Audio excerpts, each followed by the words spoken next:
بسم الله الرحمن الرحيم. قال الله تعالى في القرآن العظيم والفرقان المجيد: أعوذ بالله من الشيطان الرجيم. بسم الله الرحمن الرحيم. ربنا اغفر لي ولوالدي وللمؤمنين يوم يقوم الحساب. صدق الله المولانا العلي العظيم.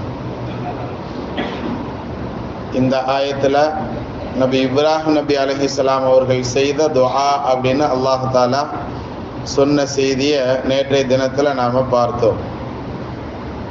தனக்காக வேண்டி அல்லாஹ்விடத்தில் மன்னிப்பு கேட்பது, தன்னுடைய பெற்றோருக்காக வேண்டி மன்னிப்பு கேட்கறது, எல்லா முஃமின்களுக்காக வேண்டியும் மன்னிப்பு கேட்கறது அப்படிங்கிற அந்த விஷயம் இந்த துஆவில் குறிப்பாக இந்த ஆயத்தில் அல்லாஹ் தாலா சொல்லித்தர்றான் அப்படிங்கிற செய்தியை நாம் நேற்றைய தினம் பார்த்தோம்.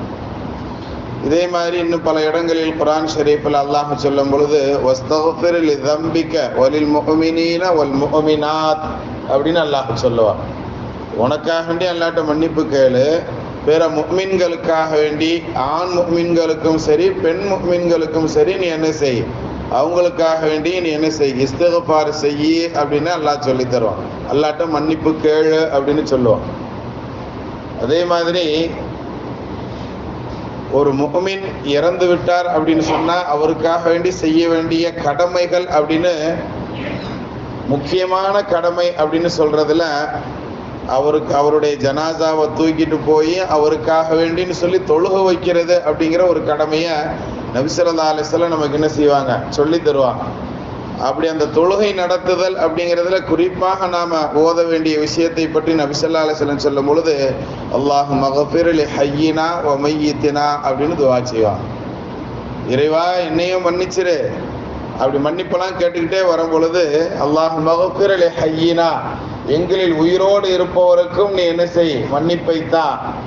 ஓ மையத்தினா, எங்களில் யாரெல்லாம் மௌத்தாகி போய்விட்டார்களோ அவர்களுக்கும் நீ மன்னிப்பைத்தா அப்படின்னு உயிரோடு இருக்கிறவங்களுக்கும் மன்னிப்பு கேட்கணும், மௌத்தா போனவங்களுக்கும் மன்னிப்பு கேட்கணும் அப்படிங்கிறத பற்றி நாம் தொடர்ச்சியாக இந்த ஆயத்துகள் ஹதீஸுகள் இருந்து பார்த்தோன்னு சொன்னால் நமக்காக வேண்டி கேட்கணும், நம்மளுடைய பெற்றோருக்காக வேண்டி கேட்கணும், அப்படி தானே.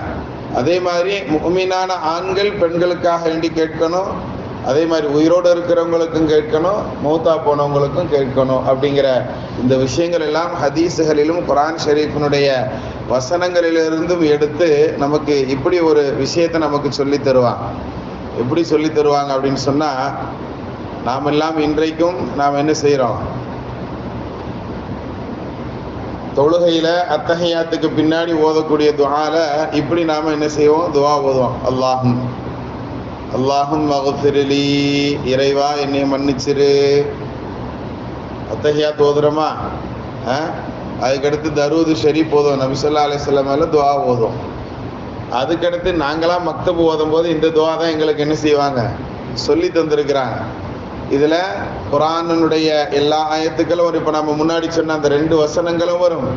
ஹதீஸுகளில் இடம்பெறக்கூடிய மௌத்தானவர்களுக்கும் கேட்கறது, உயிரோடு இருக்கிறவங்களுக்கும் சேர்த்து கேட்கறதுங்கிற அந்த விஷயமும் இந்த துஆல வர்ற மாதிரி. ஏன்னா நபி ஸல்லல்லாஹு அலைஹி வஸல்லம் அவங்க ஒரு ஹதீஸில் இப்படியே சொல்லுவாங்க, ஒரு தோழருக்கு சொல்லி தருவார்கள், என்ன செய், அத்தஹியாத்து ஓதுனதுக்கப்புறம் என் மீது சலவாத்து சொல்லு, சலவாத்து சொல்லி முடிச்சதுக்கப்புறம் அந்த தோழருக்கு சொல்லி கொடுப்பாங்க, இதுக்கப்புறம் உனக்கு என்னென்ன பிடிக்குமோ அதனை அல்லாஹ்கிட்ட கேளு அப்படின்னு சொல்லி தருவாங்க. உனக்கு பிடித்தமானதை, அதை ரொம்ப அருமையாக ஹதீஸிலே நபி ஸல்லல்லாஹு அலைஹி வஸல்லம் சொல்லுவாங்க, தும்ம லியதஹய்யர் மினத் துஆஇ அஅஜபஹு இலைஹி ஃபயதுஉ, உனக்கு ரொம்ப பிடித்தமானது எது இருக்குமோ அது அல்லாஹ் இடத்துல துஆவாக நீ கேட்டுக்கோ அப்படின்னு சொல்லி தருவாங்க. அந்த அடிப்படையில் தான் நமக்கு என்ன செய்கிறாங்க, இமாம்கள் இப்படி ஒரு துஆவை நமக்கு சொல்லி தர்றாங்க. அல்லாஹும்ம க்ஃபிர் லீ, இறைவா என்னை மன்னிச்சிருன்னு கேட்குற. அடுத்து வலி வாலிதைய, என்னுடைய பெற்றோரை மன்னிச்சிரு அப்படின்னு கேட்குற. ஒலி உஸ்தாதி, என்னுடைய ஆசிரியர்களையும் நீ மன்னிச்சிரு. ஏன்னா நபி ஸல்லல்லாஹு அலைஹி வஸல்லம் அவர்கள் நான் ஆசிரியனாகவே அனுப்பப்பட்டிருக்கிறேன் அப்படின்னு சொல்லியிருக்கிறான்.